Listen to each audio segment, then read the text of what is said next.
내가 오늘 명하는 모든 명령을 너희는 지켜 행하라. 그리하면 너희가 살고 번성하고 여호와께서 너희의 조상들에게 맹세하신 땅에 들어가서 그것을 차지하리라.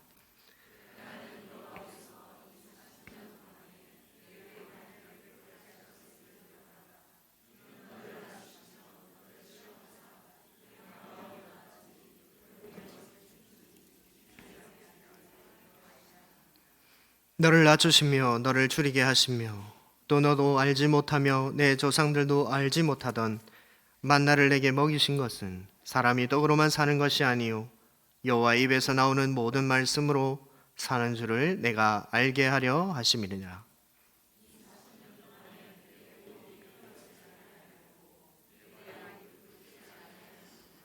너는 사람이 그 아들을 징계함 같이 내 하나님 여호와께서 너를 징계하신 줄 마음에 생각하고 내 하나님 여호와의 명령을 지켜 그의 길을 따라가며 그를 경외해야 할지니라. 아멘. 우리가 살아가다 보면 험한 일들을 만나고 힘든 어려운 문제들을 만나게 됩니다. 그럴 때 우리는 이 세상이 광야와 같다 이렇게 말할 수 있겠죠. 나를 사랑하는 하나님, 그 아들을 아낌없이 내어주신 그 하나님이 이렇게 힘든 광야길을 걷게 하시는 이유가 무엇일까? 왜 나를 이곳에 두게 하셨는가? 왜 나를 이러한 어려운 가운데에 두게 하셨을까? 이러한 의문이 우리는 들게 됩니다. 그러나 그러한 가운데에 하나님의 뜻이 분명히 있다라는 것을 우리는 기억해야 합니다. 출애굽한 이스라엘 백성들이 왜 40년의 광야길을 가게 하셨는가? 가나안 땅을 들어갈 수 없다고 하나님께 불평하고 또 불신앙적인 말을 했기 때문에 그들은 그 40년의 길을 가게 되었죠. 우리는 가나안 족속과 싸워서 이길 수 없습니다. 우리는 그들에 비해서 메뚜기입니다. 그래서 우리는 이전 애굽으로 돌아가겠습니다. 그렇게 말들을 했죠. 그들은 하나님의 약속을 믿지 못했습니다. 그 결과로, 그 불신앙의 결과로 40년의 그 광야길을 보내게 된 것이죠. 하나님은 그 불신앙의 결과로 징계를 내리셨는데 어떻게 말하고 있는가? 오늘 5절을 보면 이렇게 말씀하시죠. 너는 사람이 그 아들을 징계함 같이 내 하나님 여호와께서 너를 징계하시는 줄 마음에 생각하고. 하나님은 분명히 이스라엘에게 징계를 내리셨습니다. 40년이라는 고난의 길을 가게 하셨죠. 그런데 징계라고 표현하면서 그냥 이렇게 말씀하신 것이 아니라 아들을 징계함 같이라고 말씀하고 있죠. 아버지가 아들을 징계하는 이유가 뭡니까? 아들이 미워서, 아들이 잘못되기 위해서, 아들을 죽이기 위해서 징계 내리는 그러한 아버지는 없죠. 혹 육신의 아버지 중에 워낙 요즘 세대가 이렇다 보니 그러한 아버지가 혹시 있을지 모르겠지만 우리 하나님 아버지는 절대로 그런 분이 아니시죠. 사랑하는 아들을 위해 징계를 주시는 것입니다. 예레미야가 3장 33절에 주께서 인생으로 고생하게 하시며 근심하게 하심은 본심이 아니시로다. 하나님은 그의 백성들, 자녀들에게 징계를 주시고 어려움을 주시는데 고난의 길을 가게 하시는데 결코 그것이 본심이 아니다라는 것이죠. 하나님은 자기 백성에게 고생하게 하시지만 본심이 아니다라는 거 우리는 기억해야 됩니다. 그러면 왜 주시는가? 분명한 뜻이 있기 때문입니다. 오늘 이 말씀을 통해서 하나님께서 왜 광야길을 가게 하시는지 두 가지로 말씀을 나누고자 합니다. 첫 번째는 광야를 가게 하시는 이유는 믿음이 생기기 위해서입니다. 이스라엘 백성들이 가데스 바네아에 오게 되죠. 가데스 바네아에 도착해서 출애굽한 그들은 하나님께서 주시겠다라고 한 그 약속의 땅이 궁금해져 그곳에 정탐을 보내죠. 그러나 그 정탐이 보고를 듣고 그 정탐의 보고를 듣고 그들은 새로운 지휘관을 세우고 애굽으로 돌아가자 그렇게 얘기하죠. 온 백성이 밤새도록 울고 통곡하고 애곡하고 그리고 모세와 아론을 원망합니다. 정탐꾼 중 2명만, 여호수아와 갈렙만이 그들은 우리의 밥이라 그렇게 이야기를 하며 하나님은 그들을 버렸기 때문에 우리는 그 땅을 차지할 수 있습니다 라고 말들을 했지만 소용이 없었죠. 백성들은 여호수아와 갈렙을 오히려 돌로 쳐 죽이려고 했습니다. 그때 하나님께서 급하게 회막에 나타나셔서 그것을 멈추게 만드시죠. 그리고 하나님이 이러한 말씀을 하십니다. 이 백성이 어느 때까지 나를 멸시하겠느냐? 내가 그들 중에 많은 이적을 행하였으나 어느 때까지 나를 믿지 않겠느냐? 이스라엘 백성들에게 그들에게 믿음이 없었습니다. 그들은 하나님이 얼마나 큰 일을 행하셨는지 다 눈으로 본 사람들이었습니다. 애굽에서 10가지 재앙을 눈으로 다 봤죠. 그들은 홍해도 건넜습니다. 그리고 그들 앞에 불기둥과 구름기둥도 인도하는 것을 다 본 사람들입니다. 시내산에서 하나님이 임재하심을 보았습니다. 빽빽한 구름 속에 하나님이 임재하셔서 그곳에 우레와 천둥이 있고 나팔 소리가 있고 그 떨림이 무서워서 모세에게 우리가 하나님 앞에 하나님이 우리에게 오지 못하도록 당신이 우리에게 말씀해 달라고 그렇게 벌벌 떨며 이야기했던 그들이었습니다. 그 모든 것을 다 경험했어도 가나안 땅의 그 사람들, 그들의 키를 보고 그들의 성벽을 보고 그들의 무기를 봤더니 그들은 우리와 싸울 상대가 아니라고, 우리는 그들과 싸워서는 절대로 이길 수 없다고, 무조건 진다, 그렇게 말을 했죠. 하나님이 아무리 강해도 우리가 그 땅에 들어갈 수 없을 것이다, 그렇게 말을 했던 사람들입니다. 그 땅에 들어가게 해줄 것이라는 하나님의 약속을 그들은 믿지 못했습니다. 이것을 우리는 불신앙이라고 말할 수 있겠죠. 또 다른 말로 하면 교만이라 할 수 있겠습니다. 교만이라는 것은 하나님 없이도 잘 살아갈 수 있습니다 라는 것이 교만이죠. 하나님 필요 없습니다. 내 인생에 하나님 무슨 도움이 되겠습니까? 하나님을 멸시하고 하나님을 싫어하고 하나님 없이도 잘 먹고 잘 사는 것, 하나님 없이도 나 혼자 나 스스로를 구원할 수 있습니다 라고 하는 것이 교만이죠. 곧 불신앙이라고 말할 수 있겠습니다. 이스라엘 백성들은 하나님 없이 살았던 그 애굽이 더 좋다고 말하며 그곳으로 돌아가자라고 말을 했었던 것이죠. 이러한 불신앙, 이 교만한 이스라엘 백성들을 하나님이 어떻게 하셨을까? 그들을 다 쓸어버리고 새롭게 모세와 여호수아 갈렙과 이렇게 새롭게 시작을 할 수도 있었지만 하나님 그렇게 하지 않으시고 그들과 맺었던 언약을 생각하시죠. 너희가 내게 대하여 제사장 나라가 되고 거룩한 백성이 되리라. 이 말씀을, 이 약속을 하나님은 생각하시고 그 언약대로 내가 너희의 하나님이 되고 너희는 내 백성이 되리라 라는 것을 이루시고자 하셨던 것이죠. 그래서 하나님은 그 불신앙의 백성들을 포기할 수 없었던 것입니다. 하나님은 그 백성에게 믿음이 생기도록 광야의 생활을 시작하게 하신 것입니다. 오늘 말씀 2절을 보면 이렇게 되어 있죠. 내 하나님 여호와께서 이 40년 동안에 내게 광야 길을 걷게 하신 것을 기억하라. 이는 너를 낮추시며 너를 시험하사 내 마음이 어떠한지 그 명령을 지키는지 지키지 않는지 알려 하심이라. 3절 앞에도 너를 낮추신다라는 말씀이죠. 낮추신다. 왜 하나님이 낮추십니까? 높아져 있기 때문이죠. 교만하기 때문입니다. 이스라엘이 불신앙했기 때문이죠. 하나님은 이러한 불신앙의 백성들을 아주 경계하셨습니다. 오늘 본문은 아니지만 본문 밑에 14절을 보면 이렇게 되어 있습니다.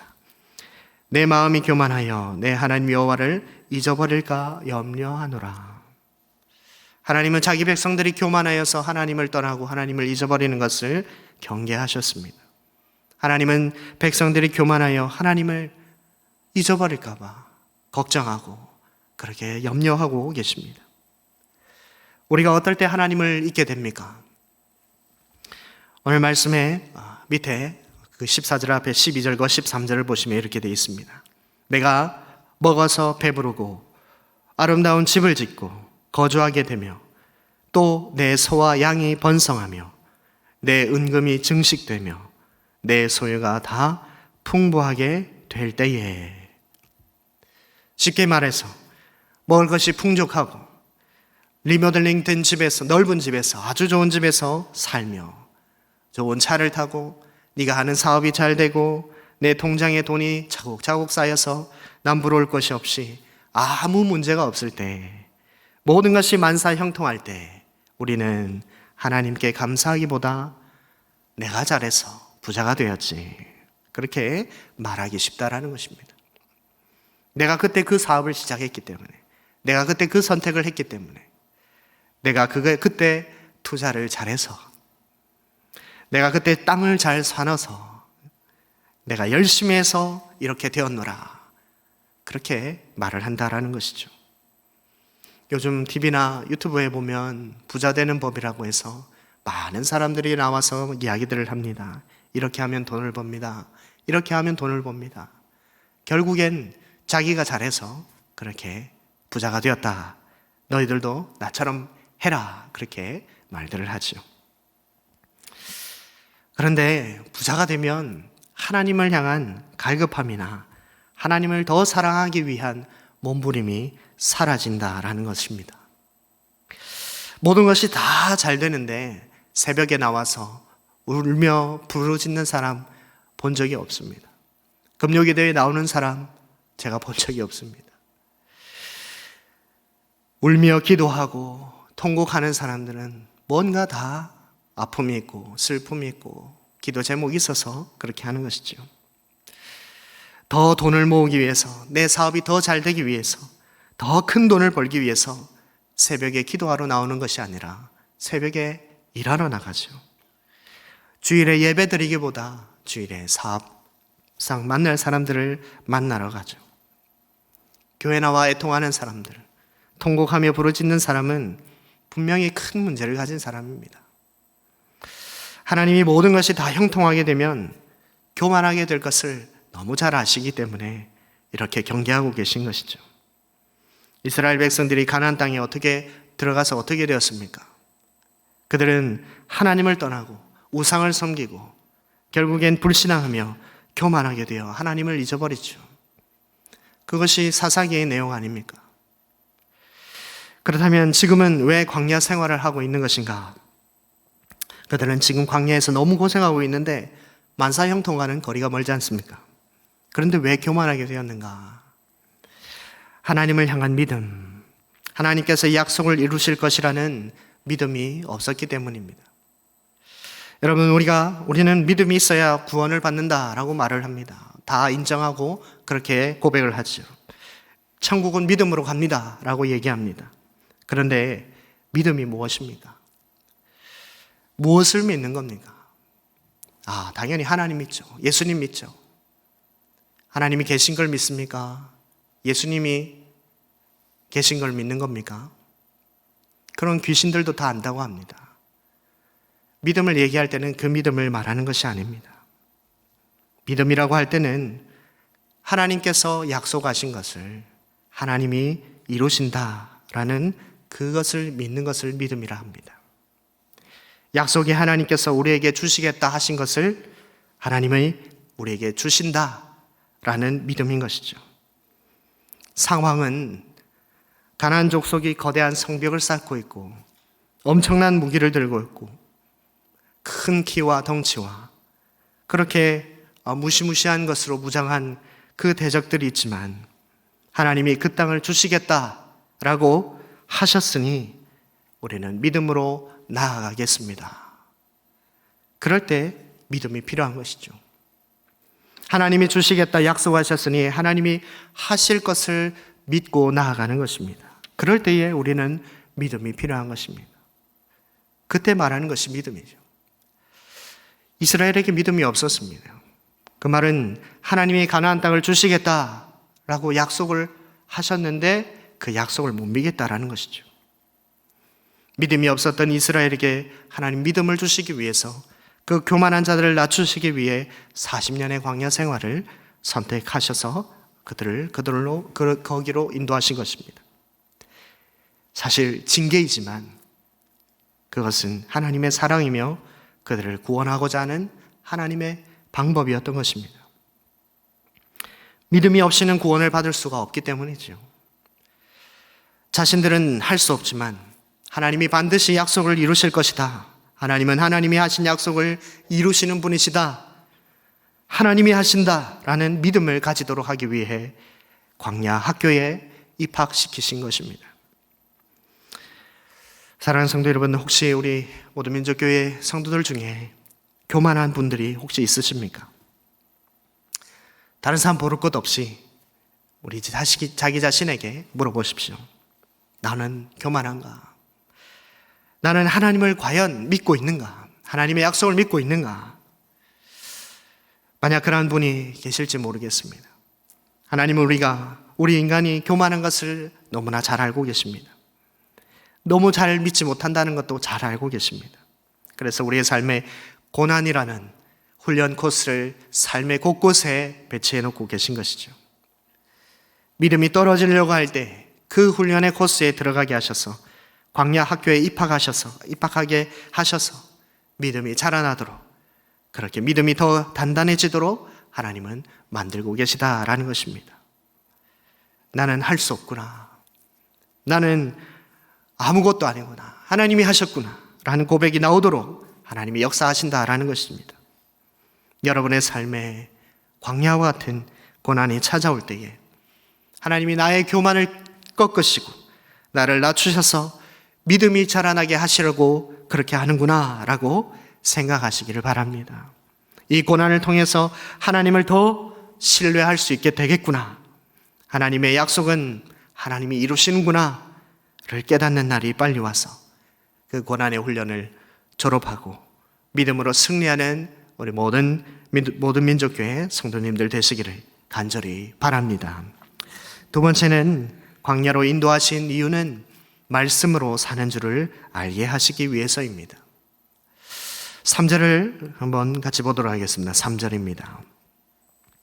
너를 낮추시며 너를 줄이게 하시며 또 너도 알지 못하며 내 조상들도 알지 못하던 만나를 내게 먹이신 것은 사람이 떡으로만 사는 것이 아니요 여호와의 입에서 나오는 모든 말씀으로 사는 줄을 내가 알게 하려 하심이니라. 아멘. 여러분, 광야 생활이, 광야 학교가 쉬울까요? 어려울까요? 당연히 어렵겠죠. 하나님이 먹을 것, 마실 것, 입을 것 다 책임져 주시는데 쉬운 것 아닙니까? 걱정할 게 뭐가 있습니까? 신경 쓸 것도 별로 없지 않습니까? 그런데 우리 현실로 가져와서 여러분들의 통장에 잔고가 하나도 없다. 돈 나올 곳이 하나도 없다. 먹을 것이 집에 하나도 없다. 입을 것도 없다. 집도 없다. 어떻게 생각하십니까? 하나님이 먹을 것, 입을 것 다 챙겨주시니까 아무 걱정 없습니다. 평안합니다. 내 영혼 평안해. 이렇게 할 수 있습니까?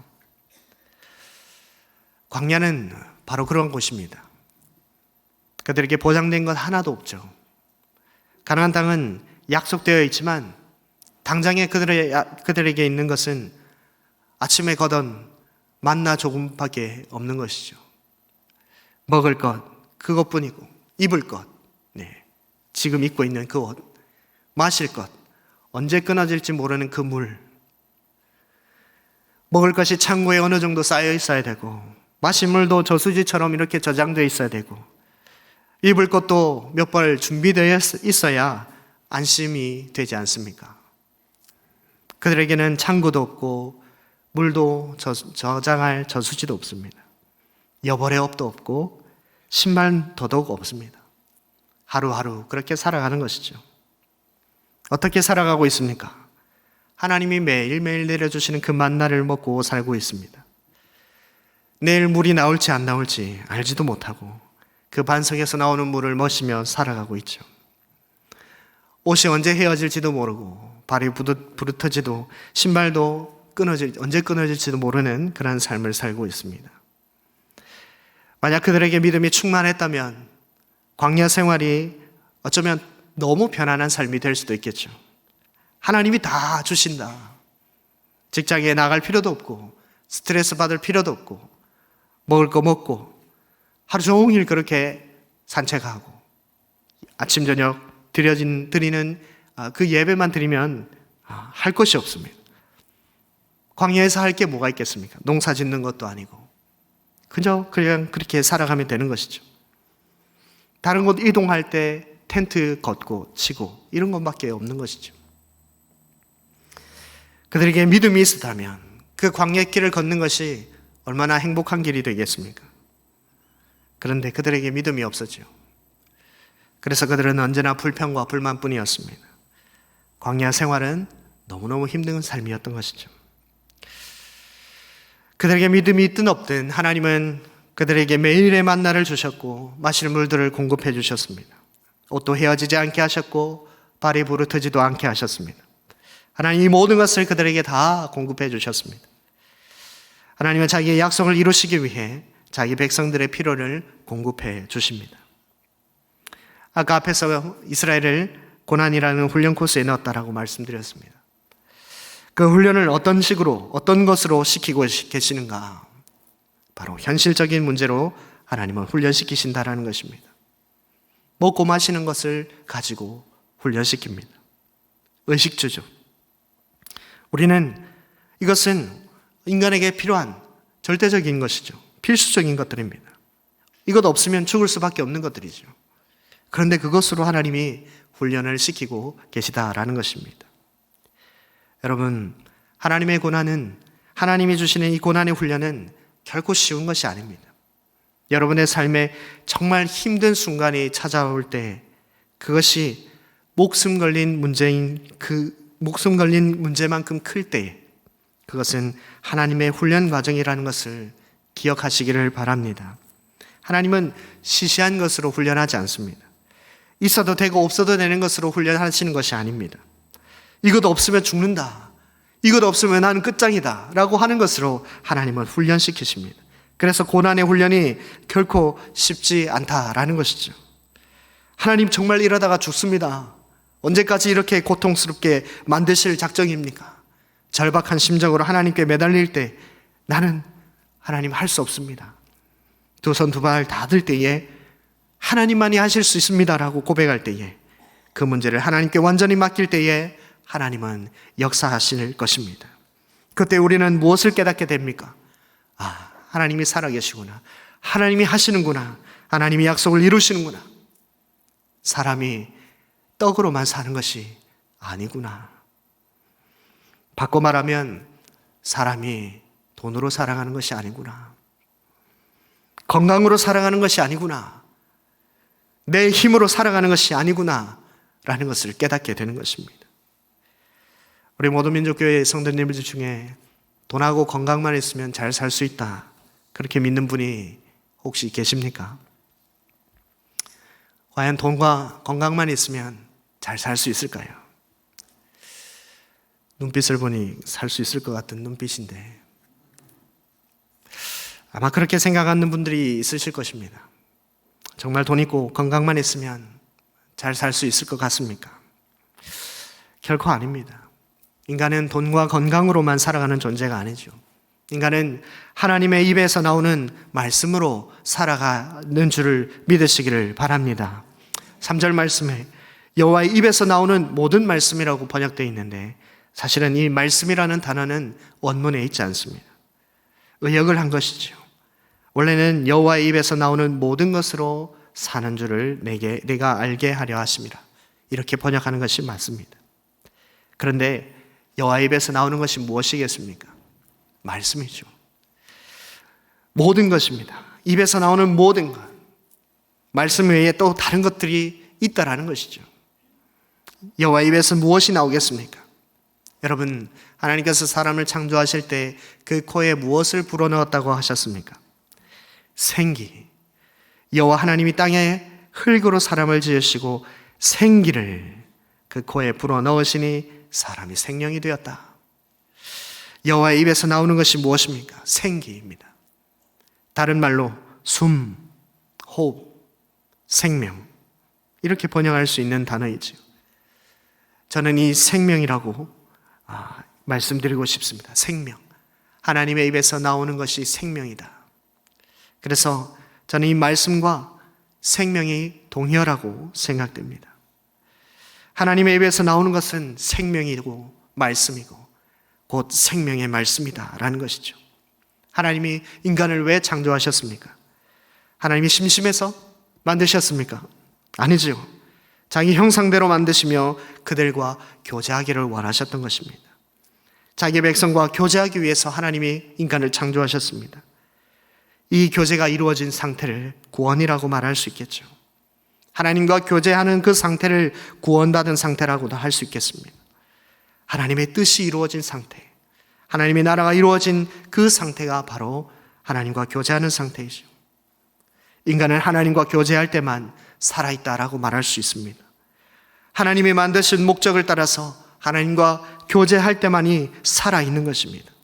아니 목사님, 세상 사람들, 하나님과 교제하지 않는 사람들도 얼마나 많이 있는데 잘 살아가고 있는데 그렇지 않죠.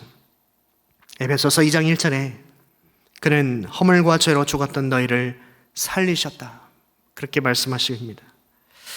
하나님을 떠난 인간은 죽은 상태다라고 말합니다. 성경은 죄짓고 하나님을 떠난 인간을 죽었다라고 말합니다. 죄를 짓는 그 즉시 죽은 존재가 되는 것이죠.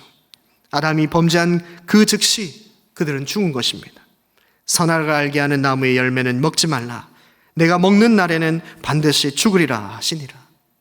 하나님 말씀처럼 그들은 죽은 것입니다. 하나님과의 교제가 끊어진 것이죠. 모든 인간은 하나님과의 교제가 끊어져 다 죽은 것입니다. 인간은 하나님과 교제할 때만 살 수 있는 것입니다. 그래서 하나님은 인간을 살리기 위해 그들을 찾아오시고 그들과 교제하기 위해 예수 그리스도를 보내주신 것 아닙니까? 인간이 살 수 있는 절대적인 조건은 여호와 입에서 나오는 모든 말씀이라는 것을 기억하시기를 바랍니다. 그 말씀이 곧 생명인 것입니다. 사람이 떡으로만 사는 것이 아니죠. 물론 떡도 있어야 합니다. 그러나 그 떡은 하나님이 책임져 주실 것입니다. 하나님이 주시는 생명을 유지하는 데 떡은 필요하겠지만 그것보다 더 중요한 것은 우리에게 생명을 불어넣어 주시는 하나님의 말씀이라는 것을 기억하시기를 바랍니다. 하나님께서 오늘도 우리에게 생명을 주셔서 살아가게 하고 있음을 믿으시고 하나님 앞에 나아갈 수 있는 생명 되신 예수 그리스도를 통해서 하나님과 교제하여 죽은 자가 아니라 산자로 살아가시는 우리 모든 민족교회의 성도들 다 되시기를 간절히 바랍니다. 네, 말씀을 맺겠습니다. 이스라엘 백성들을 광야로 인도하신 이유에 대해서 우리가 나눴습니다. 첫 번째는 믿음을 주시기 위해서라고 했습니다. 그들은 하나님의 약속을 믿지 못한 교만을 가지고 있었죠. 가나안 땅에 들어가는 것이 자기들의 힘으로 들어가는 줄 알았습니다. 그래서 자기들보다 힘센 가나안 족속을 보고 두려워서 못 가겠다, 불신앙의 고백을 했던 것입니다. 하나님의 약속을 믿지 못했기 때문에, 믿음이 없었기 때문에 그들은 40년의 광야 생활을 시작하게 되었던 것입니다. 그곳에서 혹독한 믿음의 훈련을 받았던 것이죠. 두 번째는 사람이 떡으로만 사는 것이 아니라 하나님 여호와의 입에서 나오는 모든 것으로 사는 것을 알게 하시기 위해서라고 말씀드렸습니다. 하나님의 백성은 여호와의 입에서 나오는 생명의 말씀으로 살아가는 것을 믿으시기를 바랍니다. 죄로 죽은 인간이 살 수 있는 것은 하나님의 말씀이라는 것을 알고 말씀이 육신이 되어 이 땅에 오신 예수 그리스도를 의지하여서 날마다 하나님과 교제하는 것을 나의 생명으로, 나의 즐거움으로, 나의 기쁨으로 삼으시기를 바랍니다. 오늘 읽은 말씀 맨 밑에 보면 16절에 이렇게 되어 있습니다. 내 조상들도 알지 못하던 만나를 광야에서 내게 먹이셨나니 이는 다 너를 낮추시며 너를 시험하사 마침내 내게 복을 주려 하심이었느니라. 하나님의 목적은 복을 주시기 위함이었습니다. 우리에게 복을 주시기 위해 광야 생활을 허락하신다라는 것입니다. 우리의 삶에 광야와 같은 삶이 올 때에, 그런 순간이 올 때에 우리는 하나님께 원망할 것이 아니라 나에게 복을 주시기 위해서 이 어려운 일들을 만나게 하셨구나, 이 광야를 허락하셨구나, 이러한 믿음을 가지고 광야의 길을 주님 의지하고 주님 말씀 붙들고 살아가셔서 마침내 하나님이 주실 그 복을 받아 누리시는 우리 모든 성도님들 되시기를 주님의 이름으로 축원합니다.